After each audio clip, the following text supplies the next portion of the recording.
बिस्मिल्लाहिर्रहमानिर्रहीम, अस्सलाम वालेकुम। जियो न्यूज़ पर आप देख रहे हैं आपस की बात और मैं हूं मुनीब फारूक। कहते हैं ना, द ग्लव्स आर ऑफ। अब हालात कुछ इस तरह से ही हैं क्योंकि जो सूरत हाल अब बनती जा रही है उसमें कोई लगी लिपटी नहीं रखी जा रही है। वो ऑडियो लीक्स जिनके हवाले से कहा जा रहा था कि वो पाकिस्तान की निज़ाम अदल की चूल्हे हिला बैठी हैं, उनके हवाले से अब हुकूमत ने एक जुडिशल कमीशन बना दिया है। गो कि उस जुडिशल कमीशन की तश्कील को सुप्रीम कोर्ट में भी चैलेंज कर दिया गया है। सवाल ये है कि जो मोअज़्ज़ज़ जज साहिबान इस जुडिशल कमीशन का हिस्सा हैं, क्या उन्हें पता नहीं है कि ये गैर आइनी या गैर कानूनी है? अब कुछ देर पहले जनाब एतजाज़ हसन साहब फरमा रहे थे कि हुकूमत तो ये कर नहीं सकती, ये गैर कानूनी है। लेकिन जो मोअज़्ज़ज़ जज साहिबान, जिनमें सुप्रीम कोर्ट के सीनियर प्यूने जज जनाब जस्टिस काजी फायज़ साहब शामिल हैं, दो और हाई कोर्ट्स के चीफ जस्टिस साहिबान शामिल हैं, क्या उनको नहीं पता कि ये कॉन्स्टिट्यूशन जो हुई है इस जुडिशल कमीशन की, ये गैर आइनी है?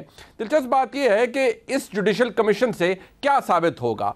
क्या इससे यह साबित होगा जो हुकूमत असर्ट करती है, और हुकूमत तो ये असर्ट भी कर रही है, हुकूमत ये एलेज भी करती है, यानी हुकूमत के इल्ज़ाम भी लगाती है कि पाकिस्तान के अंदर निज़ाम अदल दुरुस्त नहीं है और आला अदलिया के जज साहिबान पोलिटिसाइज्ड हैं, वो अप्रोचेबल हैं, अप्रोच्ड हैं, इन्फ्लुएंस्ड हैं। ये वो तमाम इल्ज़ामात हैं जो कि हुकूमत की जानिब से बग़ैर किसी कवर अप के बड़े सीधे तरीके से लगाए जाते हैं। और अब जिस तरह से पाकिस्तान के पार्लियामान के अंदर, अब कुछ देर पहले ख्वाजा आसिफ साहब मौजूद थे, जब उन्होंने गुफ्तगू की तो बड़े आसानी से नाम ले लेके बताया जा रहा है कि हुकूमत की जानिब से ये जज साहिबान और इनके कंडक्ट के हवाले से शकूक व शुबात पाए जाते हैं। और ये ज़बरदस्त मौका है कि इनके कंडक्ट को ना सिर्फ लोगों के सामने आना चाहिए बल्कि पता चलना चाहिए कि इन जज साहिबान के हवाले से मामलात किस हद तक दुरुस्त हैं या नहीं।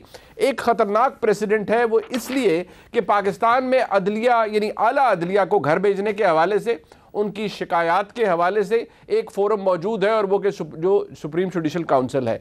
एक कहा जा सकता है कि समहाउ कोज़ाए पैरेलल प्रोसीडिंग अगर आप शुरू कर देते हैं वेरासिटी चेक करने के लिए कि ये ऑडियो लीक्स अगर दुरुस्त हैं तो ये कैसे ओरिजिनेट हुई, इनके अंदर जो सब्सटेंस है वो किस हद तक दुरुस्त है, अगर ये डिटर्मिन करने लग पड़ेंगे और करेंगे यकीनी तौर पर जज साहिबानी, तो इसकी इम्प्लीकेशन क्या होगी? क्या इस जुडिशल कमीशन की वो रिपोर्ट जिसके बारे में जज साहिबान कह चुके हैं कि हम उसे पब्लिक कर देंगे, उसके आने के बाद अगर कोई इम्प्लिकेट होता है या जज साहिबान के शफाफियत के ऊपर, उनके कंडक्ट के शफाफियत के ऊपर सवालात उठते हैं, तो क्या उस रिपोर्ट को ऐसे ही रहने दिया जाएगा या उसके बाद शोर बढ़ेगा? 9 मई के वाक़यात जो भी हुए, जैसे भी हुए, उसने एक बहुत बड़ा काला धब्बा छोड़ा है पाकिस्तान की सियासत के ऊपर और ख़ास तौर पर इमरान खान साहब की सियासत के ऊपर। कुछ टाइम लगा उन्हें इसकी मजम्मत करने का, और लोग ये भी कहते हैं कि उनकी मजम्मत अभी तक अनक्वालिफाइड नहीं है। गो के इमरान खान साहब ने अब ये कहा है कि उनको गिरफ्तार दोबारा भी किया जा सकता है, 80% चांसेस हैं, और वो समझते हैं कि अगर ऐसा हो तो दोबारा ऐसा रिएक्शन नहीं आना चाहिए। लेकिन हुकूमत ये कहती है कि इमरान खान साहब के जो वर्कर्स हैं, इमरान खान साहब के सपोर्टर्स हैं, उन्होंने जो कुछ किया उसका अंजाम तो उन्हें भुगतना पड़ेगा। वज़ीर आज़म पाकिस्तान ने यह भी कहा कि जो मुल्क की तनसीबात हैं, जो सिविलियन इंस्टॉलेशंस हैं, रियासती इदारे हैं लेकिन सिविलियन इंस्टॉलेशंस हैं, उनके ऊपर जिन लोगों ने हमला किया उनको इंसदाद दहशतगर्दी एक्ट 1997 के तहत प्रोसिक्यूट किया जाएगा। जबकि फ़ौजी तनसीबात के हवाले से जिसने भी हमला किया है, किसी ने उसने डायरेक्ट हमला किया, किसी ने करॉबरेट किया, आनत की, फैसिलिटेट किया, लोगों को उकसाया, प्रोवोक किया, तमाम ऐसे लोगों को आर्मी एक्ट 1952 के तहत प्रोसिक्यूट किया जाएगा। अब हमारे मुल्क के अंदर ये डिबेट आज से नहीं, बहुत पहले से है कि सिविलियंस के ऊपर जब आप आर्मी एक्ट को लागू करेंगे तो ये बड़ा हार्श काम होगा और शायद समरी ट्रायल होगा और लोगों को शायद बुनियादी इंसाफ ना मिल सके। ये तशवीश, ये जो पूरा नैरेटिव है, ये अब से नहीं है, ये पहले से है। ह्यूमन राइट ऑर्गेनाइजेशन इसके हवाले से पहले भी बात करती रही हैं, और मैं समझता हूँ बहसीयत एक कानून के तालिब इल्म के कि ये तशवीश काफ़ी हद तक जायज़ है। लिहाजा ये सोचना पड़ेगा रियासत पाकिस्तान को भी कि क्या जो हुआ वो यकीनी तौर पर, मुकम्मल तौर पर कंडेमनेबल है, और ना सिर्फ कंडेमनेबल है बल्कि ऐसा है जिसने पाकिस्तान की तारीख में एक बहुत बुरा इंप्रेशन छोड़ा है। लेकिन जो हो रहा है क्या वो दुरुस्त है, और क्या इस तरह से सिविलियंस का अगर प्रोसिक्यूट उन्हें किया जाएगा तो वो एक अच्छा प्रेसिडेंट सेट होगा। लोग इससे खाइफ भी हैं, लोग इससे डरे हुए भी हैं, और साथ साथ सियासी गिरफ्तारियों का सिलसिला भी जारी है। इस वक्त पाकिस्तान तहरीक इंसाफ की तकरीबन जो फर्स्ट ईयर है वो या तो रूपोश हो चुकी है, छुपी हुई है, या जेलों के अंदर है। डॉक्टर शीरी मज़ारी साहिबा को लगभग 3 से 4 दफ़ा पहले गिरफ्तार किया गया, वो निकलती हैं, फिर उन्हें गिरफ्तार कर लिया जाता है। आज भी उनको जब जेल से रिहा किया गया तो उनको दोबारा गिरफ्तार कर लिया गया, गालिबन पंजाब पुलिस की जानिब से। मलिका बुखारी साहिबा, उनकी वेयर अबाउट्स इस्लामाबाद पुलिस को नहीं पता। आखिरी जो फुटेज है हमारे पास उसमें तो ये नज़र आ रहा है कि उन्हें पंजाब पुलिस ने गिरफ्तार किया। अली मोहम्मद खान साहब, उनके वेयर अबाउट्स क्या हैं? वो पंजाब पुलिस की तहवील में है या वो वफाकी पुलिस की तहवील में है, इसके बारे में भी क्लैरिटी नहीं है। गिरफ्तारी में ज़ाहिर हो रहा है कि उनको जो पंजाब पुलिस के एहलकार हैं वो गिरफ्तार कर रहे हैं। एक तरफ ये कि जो हुआ उसकी सज़ा मिलनी चाहिए और यकीनन मिलनी चाहिए, लेकिन दूसरी तरफ ये कि क्या इससे ये पर्पज़ अचीव किया जा रहा है कि किसी सियासी जमात को क्रश कर दिया जाए, उसको डिसएनफ्रेंचाइज कर दिया जाए, उसके वोटर को डिसएनफ्रेंचाइज कर दिया जाए? क्या ये तासुर भी जन्म ले रहा है? क्योंकि ये एक बड़ी सेंसिटिव डिबेट है, लिहाजा इस मामले को डिस्कस करना भी ज़रूरी है आज के इस प्रोग्राम के अंदर। अपने मेहमानों का तारुफ मैं ज़रूर करवाऊँगा। मौजूद हैं जनाब मोहम्मद ज़ुबैर साहब, सीनियर रहनुमा पाकिस्तान मुस्लिम लीग नून के। ज़ुबैर साहब आपका बहुत शुक्रिया। जनाब मोहसिन बेग साहब, सीनियर सहाफ़ी है, किसी तारुफ के मोहताज नहीं है, बहुत शुक्रिया मोहसिन बेग साहब आपका भी। जनाब अहमद बिलाल महबूब साहब, पिलडेट के सरबराह हैं। मैं हमेशा कहता हूँ कि अहमद बिलाल महबूब साहब की हमेशा से काविश होती है कि क्वालिटी ऑफ डेमोक्रेसी एवेल्यूएट करें, लेकिन मुझे लगता है कि उनको अपना जो दायरा कार है उसको बढ़ाना पड़ेगा। यहाँ सिर्फ क्वालिटी ऑफ डेमोक्रेसी नहीं क्वालिटी ऑफ स्टेट को भी शायद एनालाइज करना पड़ेगा कि हमारी क्या है इस वक्त, उस पर भी यकीनी तौर पर बात होगी। लेकिन मैं ये बात आपको ज़रूर कह दूं कि अगर पाकिस्तान की तारीख़ के अंदर किसी ने रिकग्नाइज्ड किस्म के यू टर्न लिए हैं तो वो एक ही शख्सियत है, वो है जनाब इमरान खान। इमरान खान साहब ने हमेशा से कहा और वो कहते रहे, अगर कोई और अमेरिका के साथ किसी ने राहो रस्म बढ़ाए तो इमरान खान साहब, ये मैं इसलिए दिखाना चाहता हूँ कि हमारे जो व्यूअर है उसको पता हो कि इमरान खान साहब जो करते रहे हैं और आज जो वो कर रहे हैं उसमें कितना बड़ा फ़र्क है। इमरान खान तमाम लोगों को जिनके अमेरिका के साथ राब्ते थे या अगर स्टेट लेवल पर भी राब्ते थे तो उन्हें क्या कहते रहे, चाहे वो मुख्तलिफ अदवार हों, मुख्तलिफ शख्सियात हों, लेकिन उनका क्या मौक़िफ़ रहा, ज़रा देखिए। आसिफ जरदारी, तुमने कमाल कर दिया, इसकी कोई मिसाल दुनिया में नहीं है। आसिफ जरदारी खत देता है अमेरिकनों को कि खुदा के वास्ते मुझे पाकिस्तानी फौज से बचा लो। अमेरिकनों को खत लिखता है कि खुदा के वास्ते मुझे फौज से बचा लो, मैं आपकी खिदमत अच्छी तरह नहीं कर सकता फौज की वजह से, मुझे इनसे बचा लो, मैं आपके जूते बेहतर पॉलिश करूंगा। इमरान खान साहब, ये मेमो गेट का वक्त था, पाकिस्तान पीपल्स पार्टी की हुकूमत थी। अब हालत ये है कि इमरान खान साहब कुछ देर 2 दिन कबल उनकी अमेरिकन कांग्रेस वुमन वॉल्टर्स के साथ गुफ्तगू जो थी उसकी ऑडियो सामने आई और उसमें इमरान खान साहब क्या कह रहे हैं ज़रा देखिए। कि अगर वो मेमो गेट था और उसमें एक कैरेक्टर था और इमरान खान साहब कह रहे हैं कि आसिफ जरदारी साहब ने कहा कि मुझे बचा लो और मदद ले रहे हैं अमेरिका की, तो यहाँ इमरान खान साहब क्या कर रहे हैं, ज़रा देखिए। See, my government was removed by the ex-army chief because army's military establishment is very powerful here. So he conspired with the people who are in power right now. The army is powerful, the secret agencies, so they're toppled by government. We would appreciate here because it makes it goes a long way when someone like you, Maxime, when you give a statement. We just want a statement highlighting what is happening, and that would really help us. यानी एक statement चाहिए American Congress woman से जो हालात हैं इस वक्त, ताकि इमरान खान साहब को उसकी बड़ी मदद मिलेगी। ये ऐसा ही नहीं, इमरान खान साहब के जो लॉबिंग एफर्ट्स हैं अमेरिका के अंदर वो इस वक्त अरूज पे हैं और उन्होंने एक लॉबिंग फर्म भी कुछ अर्सा पहले पता लगा था हायर की हुई है और वो अमेरिका को बारहा ये बताना चाह रहे हैं कि मुझे आपसे कोई प्रॉब्लम नहीं है, मैं आपके लिए आप मेरे लिए काबिल कबूल हैं, बल्कि और आप मुझे अपने लिए काबिल कबूल समझिए, बनाइए और मेरी मदद कीजिए। लिहाजा इमरान खान साहब भी कुछ मुख्तलिफ नहीं हैं। अगर वो ये कह रहे हैं कि बाकी ये कर रहे थे तो इमरान खान साहब भी ये कर रहे हैं। दूसरी बड़ी बात, आज जनाब शहबाज शरीफ साहब ने पार्लियामान के अंदर खड़े होकर एक और राज तो नहीं कहूँगा इसलिए क्योंकि ये फैक्ट सबको पता है, लेकिन क्योंकि इमरान खान साहब ने गार्डियन के आर्टिकल के ऊपर ये लिखा कि ये जो लिखा गया है इसके अंदर कि जब जनरल आसिम मुनीर साहब DGISI थे तो उनको मैंने इसलिए हटाया कि उन्होंने मेरी अहलिया की करप्शन हाईलाइट की थी, तो ये फैक्ट बिल्कुल गलत है। इसका जवाब मैं नहीं एक्सपेक्ट कर रहा था कि वज़ीर-ए-आज़म पाकिस्तान देंगे और पाकिस्तान के आज के आर्मी चीफ और उस वक्त के DGISI के बिहाफ पर देंगे। क्या फरमा रहे हैं प्राइम मिनिस्टर साहब, सुनिए जरा। ये एक और इमरान नियाजी ने सफेद झूठ बोला है। मौजूदा सिपहसालार जनरल सईद आसिम मुनीर ने जब वो DGISI थे तो उन्होंने इमरान नियाजी जो उसको वजीर आजम थे उनको कहा कि आपकी एहलिया मुहतरमा करप्शन में मुलव्वस है। यही वजह थी कि DGISI जनरल आसिम मुनीर की ट्रांसफर की कि उन्होंने उस वक्त के वजीर आजम को कन्फ्रंट किया। जनाब स्पीकर, ये बात मैंने इसलिए की कि मेरे ये ज़ाती इल्म में है, ज़ाती इल्म में है, यानी शहबाज शरीफ साहब उस वक्त लीडर ऑफ द अपोजिशन थे और पर्सनल नॉलेज में है और बहुत से लोगों को इस बात का इल्म भी है कि इमरान खान साहब को बेसिक प्रॉब्लम क्या था कि जब जनरल आसिम मुनीर साहब DGISI थे। अब मैं ज़रा गुफ्तगू, क्योंकि मामलात बहुत से हैं, लेकिन सबसे पहले ज़रा ये फैक्ट क्लियर हो जाए। इमरान खान साहब ने मुतअद्दिद दफ़ा कहा है कि मुझे तो पता ही नहीं है यार कि आज जो मौजूदा आर्मी चीफ हैं वो मुझसे क्या, उनको मसला क्या है मुझसे, या मुझसे क्यों नाराज़ हैं। अब मैं वही कहूँगा कि मतलब सादगी की भी कमाल है, बड़ी ऊंची किसी जगह पर इमरान खान साहब तशरीफ़ फरमा है। लेकिन मैं यकीनी तौर पर ज़ुबैर साहब के प्राइम मिनिस्टर साहब ने आज ये बात कही है, लेकिन मैं ज़रा मोहसिन बेग साहब से आगाज़ इसलिए करना चाहूँगा। मोहसिन बेग साहब, इमरान खान साहब ने तो अब भी कहते मुझे तो पता ही नहीं है कि जनरल साहब को मुझसे प्रॉब्लम क्या है। नहीं पता होगा तो आप ही कम से कम इस प्रोग्राम के तवस्सुत से बता दीजिए कि इमरान खान साहब से क्यों खफा है पाकिस्तान की एस्टैब्लिशमेंट, या पाकिस्तान की एस्टैब्लिशमेंट को कोई प्रॉब्लम है इमरान खान साहब से?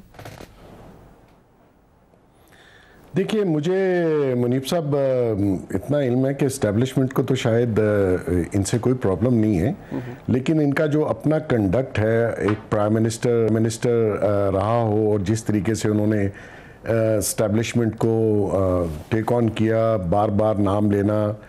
लेकिन आपको पता है कि पौने 4 साल इन्होंने हुकूमत की है और जिस तरीके से जनरल फैज़ साहब ने इनकी हुकूमत चलाई भी और इनकी पार्टी भी चलाई, ये उनका जिक्र नहीं करते। और ये जो रजीम चेंज के बाद इन्होंने उस दिन इंटरनेशनल इंटरव्यू दिया, उसमें कहा आर्मी चीफ का नाम लिया जी। तो जो बात मियां शहबाज शरीफ साहब ने कही है, मैं उसका ऐनी शाहिद हूँ। मुझे पता है कि ये वाक़या क्या हुआ था और ये 4-5 दिन जिद करते रहे जनरल बाजवा से कि इनको टाइम वो हटाना नहीं चाहते थे, लेकिन घर से इनको बहुत प्रेशर था खान साहब को, क्योंकि आज भी और उस वक्त भी ये बेगम साहिबा की बात मानते हैं। वरना तफसीलात आप डाइवर्ज कर सकते हैं, बता सकते हैं कि क्या एग्जैक्टली ब्रीफली अगर बता दें कि क्या बतौर DGISI और उन्हें क्या फैक्ट्स रखे थे मुनीब साहब के सामने? वो आपको पता है, लेकिन बेसिकली तो जिस तरीके से वो अपनी दोस्त के साथ जरिए ऑपरेट कर रही थी और जो गिफ्ट उन्होंने लिए जी डायमंड्स, और वो ऑडियो भी आपने सुनी होगी डायमंड्स वाली जी। तो बल्कि मैं तो किसी शो में कह रहा था ये ना 3 था ना 5 था, ये तो 11 कैरेट का था जो उन्होंने लिया था। एक्चुअली उसमें वो 3 था, फिर उन्होंने कहा 5 चाहिए, लेकिन एंड स्टोरी 11 कैरेट पे हुई। अच्छा, तो इसमें झूठ बोलना तो खैर वो तो मुंह पे झूठ बोल देते हैं खान साहब, उनका तो कोई ज़बान पे एतबार नहीं होना चाहिए, ठीक है। लेकिन मैं आपको ये बात बताऊं, आपने कहा ये पॉलिटिकल पार्टी को इतना प्रेशराइज जो इन्होंने 9 मई को किया। देखिए, ह्यूमन राइट्स सिर्फ तरीके इंसाफ के लिए नहीं है, बाकी लोगों के लिए भी है, बाकी पॉलिटिकल पार्टीज के, आम लोगों के लिए भी होने चाहिए। बिल्कुल। ये जब 9/11 हुआ अमेरिका में, तो मुनीब साहब मैं वहीं रहता था न्यूयॉर्क में, और मेरे घर से वो ट्विन टावर नज़र आते थे और मेरे सामने गिरे। मेरा ऑफिस मैनहट्टन करीब था, ठीक। उन्होंने 9/11 के बाद कोई ह्यूमन राइट्स, ये गुंतानुमो बे जो बनी थी उसमें ह्यूमन राइट्स तंजीमें कहाँ थी? उन्होंने रौंद के रख दिया कि हम पे अटैक हुआ है। आज जो 9 मई को पाकिस्तान में हुआ अनप्रेसिडेंटेड है। आपने एक पॉलिटिकल पार्टी को उसको तरतीब दिया मुक्ति बानियों और RSS से, और आपने जो अच्छे लोग भी PTI से थे वो पीछे किए और एक ऐसा फसाद और एक ऐसा निज़ाम और ऐसे लोग ले आए जो उन्होंने RSS और मुक्ति बानी की तर्ज पे अपनी फौज को टकरा दिया। तो ये काम आपने एक दिन में नहीं किया, और ये कहना कि जी आप तो अरेस्ट थे और ये पीछे से हो गया, आपकी इंस्ट्रक्शंस थी। आप इनके काफ़ी लोगों के मैसेज सुन लीजिए कि उन्होंने कहा जी चलो चलो वहाँ चलो, GHQ चलो और कोर कमांडर चलो। मुझे आप बताइए कि इसमें आर्मी ने क्या किया था? इनको जाना चाहिए था चीफ मिनिस्टर के घरों पे, मिनिस्टर्स के घर पे, इनको जाना चाहिए था कमिश्नर या डिप्टी कमिश्नर या पुलिस चीफ के ऑफिस पे, इन्होंने कोर कमांडर का रुख और जीएचक्यू का रुख क्यों किया? Because it was pre plan. और ये प्लान आज से नहीं है, ये प्लान मैं 4 साल से कह रहा हूं, ये तरबियत दे रहा है उनकी। और एक पॉलिटिकल पार्टी का हाल इसने क्या किया, इसको आप एस्टेब्लिशमेंट या पुलिस के जिम्मे ना लगाएं।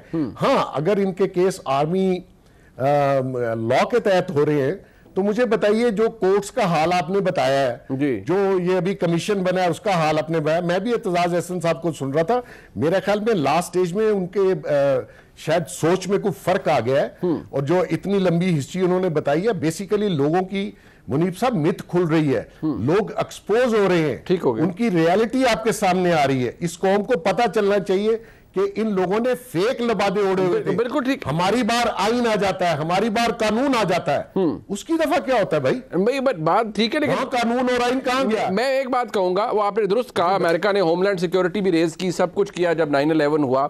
अब ग्वांतानामो बे के अंदर जो ह्यूमन राइट्स वायलेशन हुई, they are not a good president, कोई उन्हें अच्छा नहीं कहेगा। बहसियत एक पाकिस्तानी, बहसियत एक कॉन्स्टिट्यूशनलिस्ट, मैं भी ये समझता हूँ कि जो गुनहगार हैं उनको सज़ा मिलनी चाहिए, लेकिन इस पूरे चक्कर में कोई सियासी कारकुन बगैर किसी गुनाह के या किसी ऐसे मामले के अंदर उसको रगड़ा नहीं लग जाना चाहिए। ये शायद आपका भी एक लेजिटिमेट कंसर्न होगा। बट जुबैर साहब, ये तासुर इमरान खान साहब ने आज खुद कहा है कि देखिए ये सब प्लानिंग के तहत हो रहा है और एक ही मकसद है कि तहरीक इंसाफ को इस काबिल न छोड़ा जाए कि वो इलेक्शन के अंदर हिस्सा ले सके।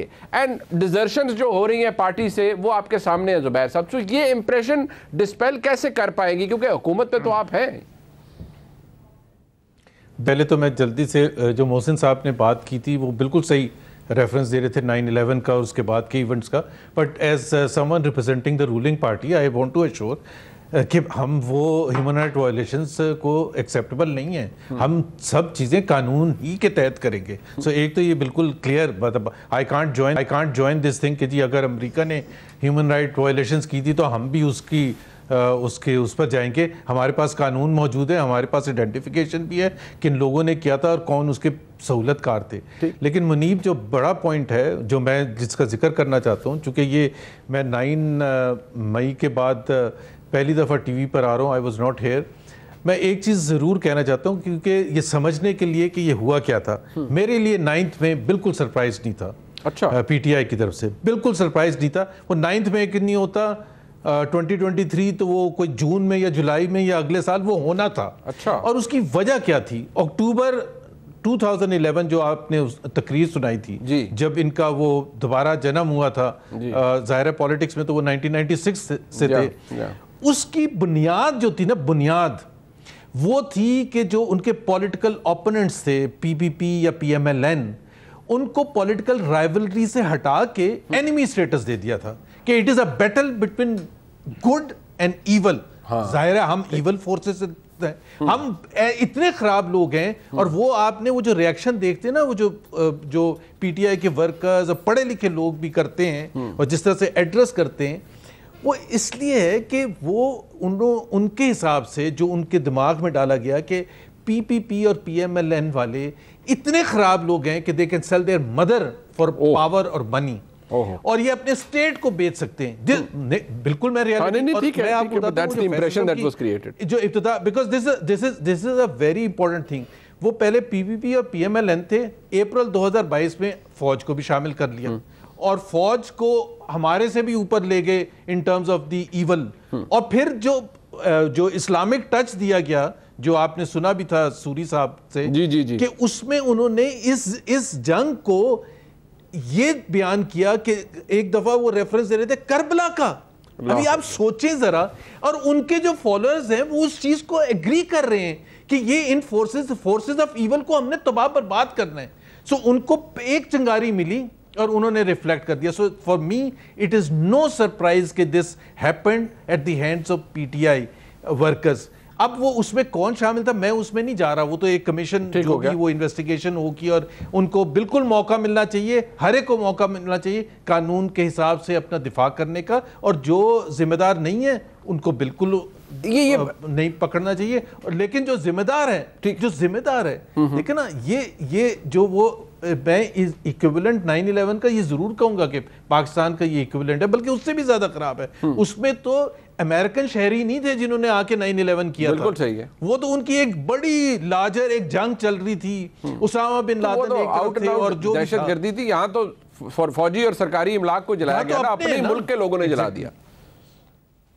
जी जी जी ठीक, अब that is the difference. But मैं जरूर आऊँगा अहमद के पास, एक मुख्तसर सा वक्फा है जी, क्योंकि और भी बहुत से मामलात हैं कि जो अदलिया के साथ इस वक्त हुकूमत की लड़ाई है, ज़रा उस पर भी बात हो जाए। लेकिन जो तासुर इमरान खान साहब कह रहे हैं कि ये एक ही मकसद के लिए हो रहा है कि किसी तरह तहरीक इंसाफ को इलेक्शन के काबिल ही ना छोड़ा जाए, क्या ऐसा मुमकिन है? और जो हो रहा है उसी तरफ जा रहा है मामला? एक ब्रेक के बाद बात करते हैं, साथ रहिए।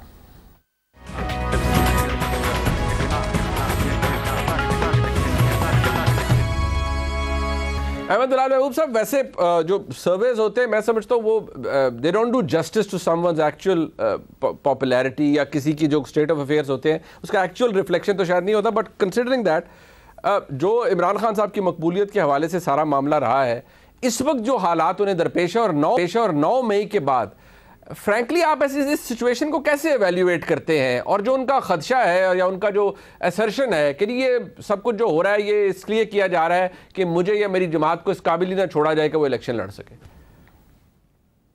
बहुत शुक्रिया मुनीब।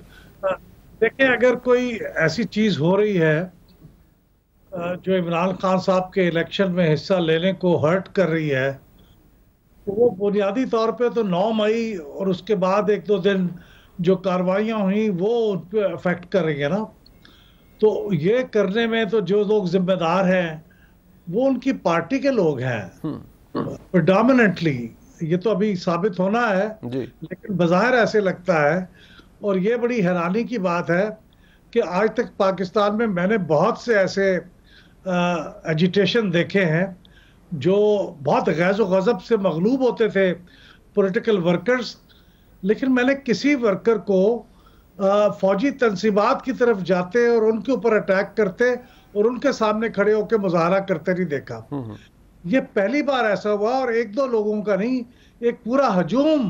और हर शहर में, यानी ये नहीं हुआ कि लाहौर में ऐसे हुआ हो और पेशावर में ना हुआ हो, हर जगह तकरीबन उन सब का एक ही स्टाइल था कि उन्होंने फौजी जो सिंबल्स थे उनके ऊपर अटैक किया। तो इसका मतलब ये है कि ये जो कुछ हुआ ये एक ऑर्गेनाइज्ड तरीके के साथ मैसेजिंग हुई और उन मैसेजिंग का नतीजा था। अब अगर इलेक्शन में कल को इनकी जमात को कोई नुकसान होता है तो उसकी बड़ी वजह यही होगी जो इन्होंने अपना कंडक्ट 9 मई को दिखाया है। वरना उससे पहले ये सब चीज़ें चल रही थी, सियासी तौर पे एक दूसरे की बात हो रही थी, एक दूसरे के खिलाफ, एक दूसरे के बारे में, और फिर वो अवाम फैसला करते कि क्या होना है। लेकिन ये 9 मई के जो वाक़यात हैं इनके जिम्मेदारी इनको कबूल करनी पड़ेगी, क्योंकि ये उस मैसेजिंग के बगैर ये मुमकिन नहीं था कि हर जगह पे इस पार्टी के लोग एक ही तरह के टारगेट्स की तरफ चले जाते। और ये बहुत संगीन बात है। आइंदा का हमें चूँकि रास्ता रोकना है, इसलिए बहुत संगीन चीज़ है कि इसके बारे में बड़ी सख्ती के साथ इस पर एक्शन लिया जाए, और जो बिल्कुल जो गुनाहगार हैं और सिर्फ उन्हीं के ऊपर एक्शन हो, जो बेगुनाह है वो इसकी लपेट में ना आए। ये बहुत ज़रूरी है। लेकिन ये मेरे ख्याल में इमरान खान साहब की सिर्फ इस वजह से ही नहीं कि कोई कानूनी एक्शन होगा और उसकी वजह से इमरान खान साहब के पॉलिटिकल जो प्रॉस्पेक्ट्स हैं वो ख़तरे में होंगे। मेरे ख्याल में इन वाक़यात के बाद खान साहब की मकबूलियत और उनकी पार्टी की मकबूलियत, अगरचे उस पर पब्लिक ओपिनियन पोल्स तो नहीं हुए, लेकिन मुझे लगता है कि जेन्युइनली हिट हुई है। उनकी हर तबका फ़िक्र में इसके अंदर जो तशवीश है और जो उसके बारे में नापसंदीदगी है, जिस तरीके से ये लोगों ने किया है, वो मनाजर देखने के बाद मेरे ख्याल में एक बड़ी तादाद ऐसी है जिसके दिल में नापसंदीदगी का अंसर पैदा हुआ है। अनकरीब कोई पब्लिक ओपिनियन पोल भी सामने आ जाएगा, लेकिन मेरा तासुर ये है कि उससे उनकी मकबूलियत हिट हुई है। आपको लगता है कि बहुत मेजर हिट हुई है? पर मोहसिन बेग साहब, अब आप खुद ज़ेरे अताब रहे, आपने पर्सनली बड़ा सफ़र किया है और इमरान खान साहब की हुकूमत के वो आखिरी अदवार थे, बड़े प्रोफेटिक कुछ बात थे। शायद इंसान जब तकलीफ़ में होता है तो वो कोई ऐसी बात मुंह से निकलती है कि वो शायद पता नहीं वो किस तकलीफ़ या कर्ब से निकलती है और वो सबके सामने आ जाती है। बट सवाल ये है कि आपको सियासी तौर पर इमरान खान साहब का आई एम श्योर बड़ा मुश्किल होगा आपके लिए ये इस चीज़ को खुद से अलहदा करते हुए कि एक आपका पर्सनल ग्रीवेंसेस भी हैं इमरान खान साहब के खिलाफ, but still I would ask you, आपको उनका सियासी मुस्तकबिल क्या नज़र आता है, कंसिडरिंग जो अभी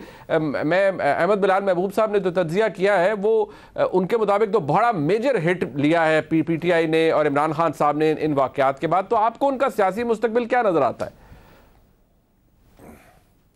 मुनीब साहब, ऐसा है कि मेरी इनसे अच्छी शनासाई थी और मैं इनसे मिलता रहता था, लेकिन जब ही इन्होंने गवर्नमेंट में थे और जिस तरीके से इन्होंने ऑपरेट शुरू किया और अपोनेंट्स को आप देखिए कौमी असम्बली को चलने नहीं दिया।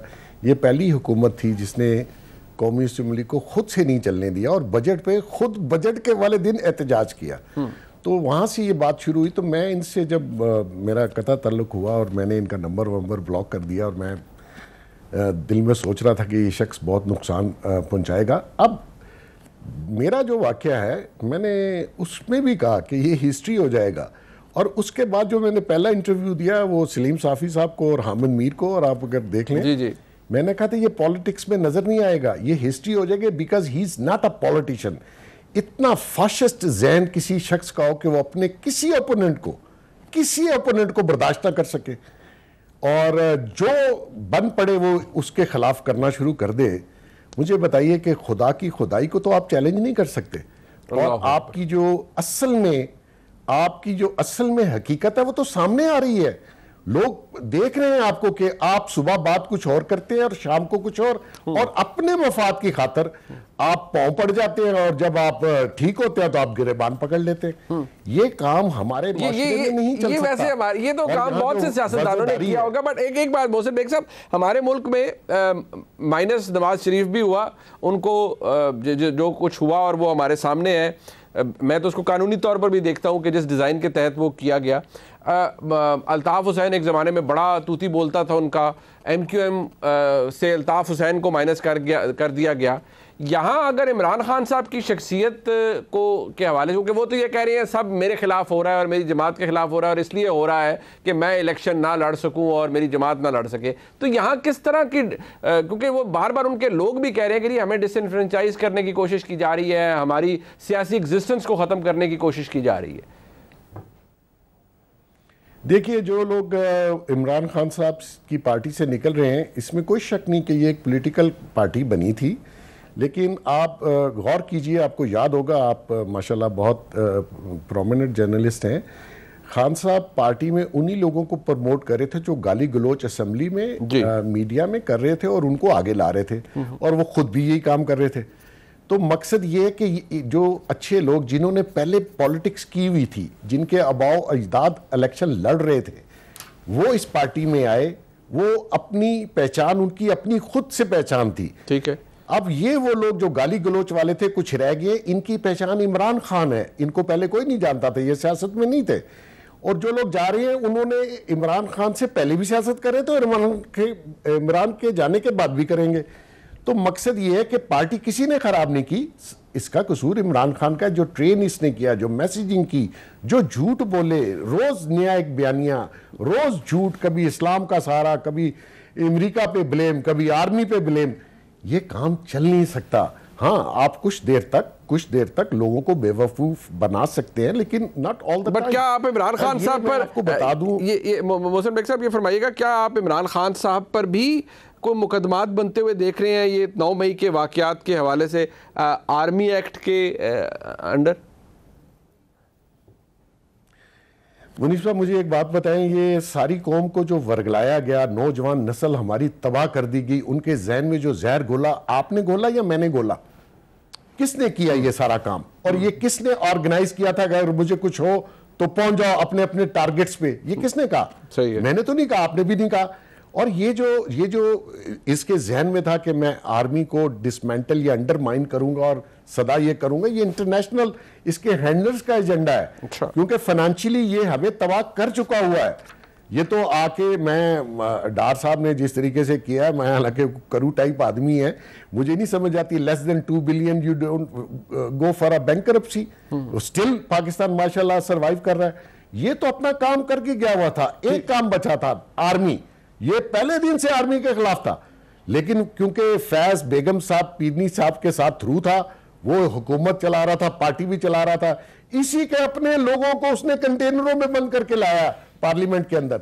तो ये अगर वोट ऑफ नो कॉन्फिडेंस हुआ है, सही है। ये जो अमेरिकन कांग्रेसमैन लेडी को कह रहा था, भाई दुनिया में वोट ऑफ नो कॉन्फिडेंस आपकी अपनी जमात करती है, आप पे नो ट्रस्ट। बिल्कुल। तो इसमें आर्मी, हाँ आर्मी का कसूर एक था कि वो इसको बचा नहीं सके और बचाने का मौका नहीं मिला। बाजवा साहब बचाना चाहते थे इसको, अच्छा, लेकिन अल्लाह की तरफ से एक चीज थी, वो इसको बचा नहीं सके। और मैं बाजवा साहब को मैंने कहा कि आप बीच में ना आना, अच्छा, इस शख्स की खातिर ना आना। और आज देखें बाजवा ने जितने एहसान इस पे किए, ये रोज उसको ब्लेम करता है। ठीक, अब उसके तो हाथ चूमो, 3.5 साल तुमने गवर्नमेंट की, बाजवा साहब 6 महीने गवर्नमेंट नहीं कर सकते। नहीं, बाजवा साहब तो चीफ क्रिएटर थे इमरान खान साहब की हुकूमत के। मैं ज़ुबैर साहब के पास जरूर एक मुख्तसर सा ब्रेक है, वापस आ रहे हैं, क्योंकि अदलिया के साथ जो इस वक्त महाज आराई की सिचुएशन है, और कोई इसको ये नहीं कह सकता, nobody can play it down कि नहीं है।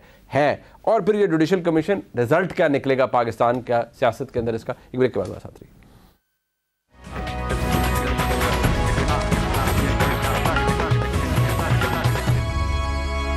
से जितने फैंसी वर्ड्स हम इस्तेमाल कर लें कि महाज आराई है, एक टिफ है, या कोई लड़ाई है, या जो भी कुछ है, वी ऑल नो कि इस वक्त हालात कशीदा हैं और पाकिस्तान की अदलिया के साथ कशीदा है। आम तौर पर, तारीखी तौर पर, मैं तो बड़ा ओपनली कहता हूँ कि पाकिस्तान में आला अदलिया और इस्टेब्लिशमेंट का एक नेक्सस रहा है, और जिस तरह से उन्होंने काम किया है इस 75 साला दौर के अंदर, और पाकिस्तान की अदलिया में लिख भी चुका हूँ, एक वेरिटेबल आर्म के तौर पर इस्तेमाल होती रही है। बट अब थिंग्स आर डिफरेंट। इस वक्त अदलिया का बिल्कुल मुख्तलिफ मामला है, और ये ऑडियो लीक्स हमारे सामने आ रही है, and we all know audio leaks किस तरह आती हैं। बट सवाल ये है कि हुकूमत ने इसको भी जुडिशल कमीशन बना दिया है। एंड रिजल्ट क्या है? रिपोर्ट आ जाती है कि इम्प्लिकेट कर देती है बहुत कुछ। क्या होगा ज़ुबैर साहब आपके नज़दीक? ये जो जुडिशल कमीशन बना है टैपिंग पर, जी, इसकी बात कर रहे हैं? जी, जस्टिस फायजी साहब जी।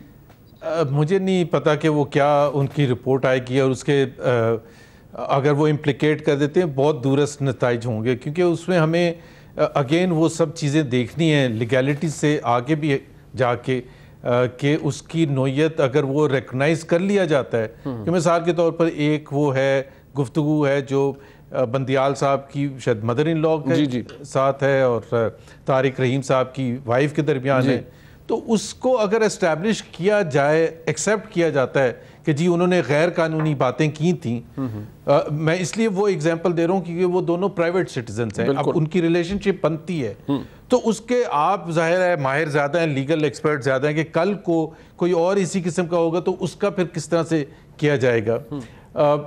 जो आपने क्वेश्चन ये आप तमहीद बांधी थी कि एस्टैब्लिशमेंट की और अदलिया की हमेशा से गठ जोड़ रहा है और इस दफ़ा थोड़ा सा मुख्तलिफ है।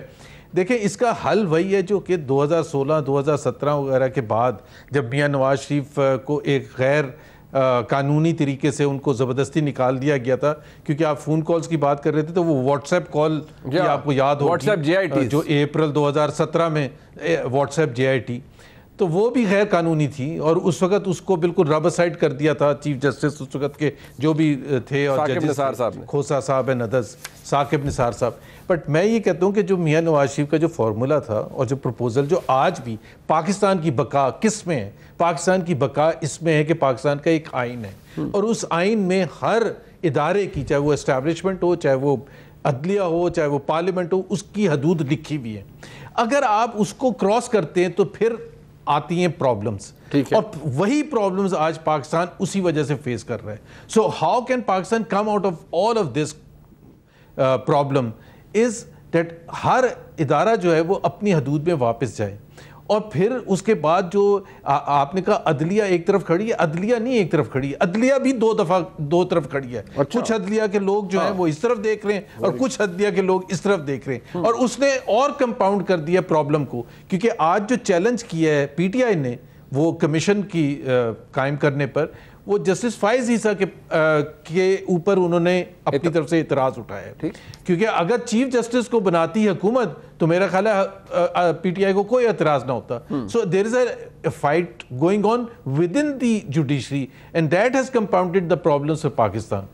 ठीक, अहमदुल्लाह महबूब साहब, ये जो एक मैं इसलिए इससे कहूँगा इन अ वे इट्स अनप्रेसिडेंटेड कि ये इट रिलेट्स टू जजेस of the higher courts. We are talking about supreme court, it relates to the जजेस of the apex court, sitting जजेस। मतलब एक जज साहब की अपनी ऑडियो है एलिजिडली विद जनाब चौधरी परवेज़ इलाही साहब, चीफ जस्टिस साहब की खुशदामन की और ख्वाजा तारिक रहीम साहब की अहलिया की एक ऑडियो है, who are private individuals, they can say और do whatever they want to. But ये how dangerous is this a precedent कि ये जो हो रहा है, या ये आपको लगता है इट्स फेयर? बिकॉज हमारी अदलिया भी इस वक्त माजरत के साथ उसमें पोलराइजेशन भी है, उसमें एक बड़ी डिस्टिंक्ट डिवीजन भी है, एंड अलाउ मी टू से पोलिटिसाइज भी हो चुकी है वो।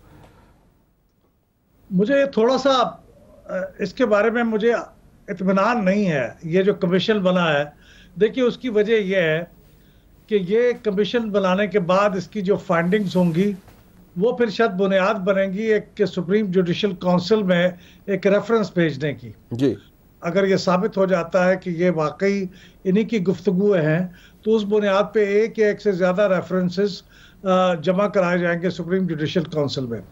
अब सुप्रीम जुडिशल काउंसिल में जब ये मामला जाएगा तो उसमें बाकी जो 2 मेंबर्स हैं उनका तो मैं श्योर नहीं हूँ कि वो उसके मेंबर होंगे या नहीं होंगे, लेकिन ये काजी फायज ईसा साहब तो उसके मेंबर होंगे जी। तो सवाल ये फिर पैदा होगा कि क्या एक ऐसे मामले में एक पहले फैसला देते हुए उसके बारे में तहकीकात का हिस्सा होते हुए जब आपने एक फैसला दे दिया तो क्या अब आप खुद दोबारा सुप्रीम जुडिशल काउंसिल में आप बैठ सकेंगे? ठीक, ये एक सवाल पैदा होगा जो मेरे ख्याल में हर्ट करेगा काजी फायज ईसा साहब की पोजीशन को as member of the supreme judicial council. तो मैं इस वजह से थोड़ा सा अनकंफर्टेबल हूं कि ये किसी और से करवा लेते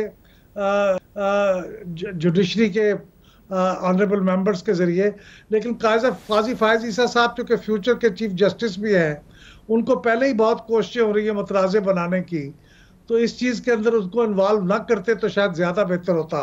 मेरा ख्याल तो ये है, लेकिन ये बहुत ज़रूरी है, ये बहुत अहम ऑडियो रिकॉर्डिंग्स हैं, इनकी तहकीक होनी चाहिए, ये सही है या नहीं सही है, क्योंकि अगर ये सही है तो इसके नतीजे में एक चीज़ तो बड़ी वाज़ेह नज़र आती है कि जो हमारे ऑनरेबल जजेस का कोड ऑफ कंडक्ट है उसके मुताबिक आपका कोई रिश्तेदार अगर इंटरेस्ट रखता हो आपके बारे में, किसी केस के बारे में, तो फिर वो जज साहब उस केस को नहीं सुन सकते।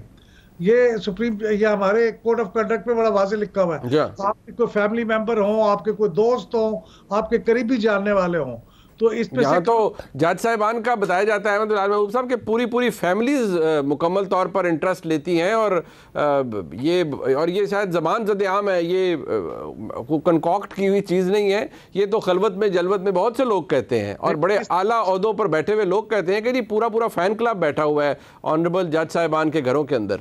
वो तो ख्यालात है, लेकिन ये तो एक ऑडियो कैसेट के जरिए से एक सबूत मुयसर आ गया ना, तो उसके बाद इखलाकी तौर पे उस जज साहब को फिर वो केस नहीं सुन सकते जिन केसेस के अंदर उनका इंटरेस्ट है।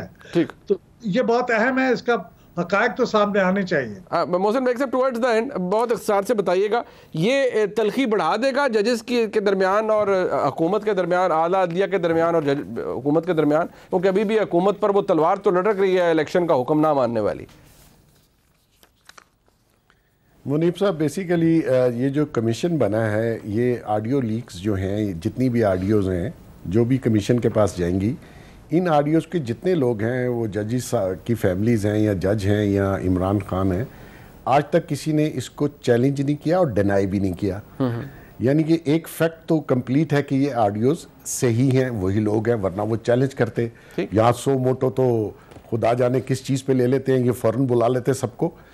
तो मकसद ये है कि अगर इस कमीशन के देखें 2 चीज़ें हैं, एक तो कानूनी कोई पहलू होगा जो जैसे बिलाल साहब कह रहे थे, मुझे उसका इतना ज़्यादा इल्म नहीं है, एक अखलाकी पहलू है जो कि एक आइन कानून से सबसे बड़ा है कि आप अखलाकी तौर पे इतनी गिरावट का शिकार हैं कि आप शर्मिंदा ही नहीं होते, यानी शर्म आपको उधार भी नहीं मिलती और आप फिर डटाई से बैठे हुए हैं और फिर दबा के फैसले दे रहे हैं। मकसद ये है कि कहीं कोई इखलाकियात इस मुल्क में आपने पाकी छोड़ी है। आपको तो ये ऑडियो आने से पहले रिजाइन करना चाहिए था। और जो तारिक रहीम साहब की गुफ्तगू है वो एक दिन पहले आई और उसके बाद वही हुआ, बेल मिली, एक दिन गेस्ट रहे, अगले दिन हाई कोर्ट में गए। मतलब वो प्री प्लान था।